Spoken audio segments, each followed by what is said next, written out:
You're actually super close. I wouldn't say you're lost, you're just close. All right, so first thing, here's your original function, sine of tangent of 7x. It looks like when you just took your screenshot, it got chopped off a little. So sine of tangent of 7x is what we're looking at, right?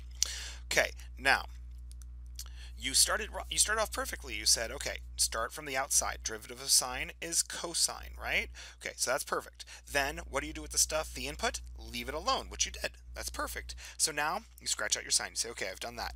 Now what do I have to do the derivative of next? And this might help you if you remember to put parentheses around the argument of your function, because that way it's really easy to see input and output.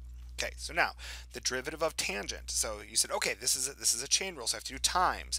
Then I'm going to do a parenthesis, right? Okay, so parenthesis. Now, what's the derivative of tangent? Secant squared. And then what do you do with the stuff on the input? The input, leave it alone.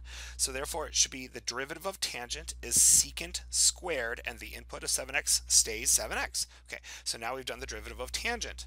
Okay, now this stuff's going to go away. So now doing the derivative of the inside, actually I guess we'd have to get rid of it. Then the derivative of the inside, what's the stuff we haven't scratched out yet? Well, I haven't done the derivative of 7x. So the derivative of 7x is 7. So just drop that off, and there you go. So you were super duper close.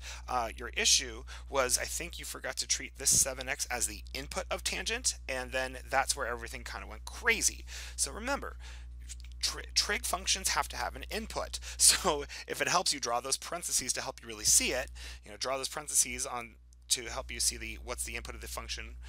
So then the tangent, secant squared, leave the junk alone, scratch it out, then times the derivative of 7x, 7. Okay, now we've done that, so we are finished. Okay, hope that helps.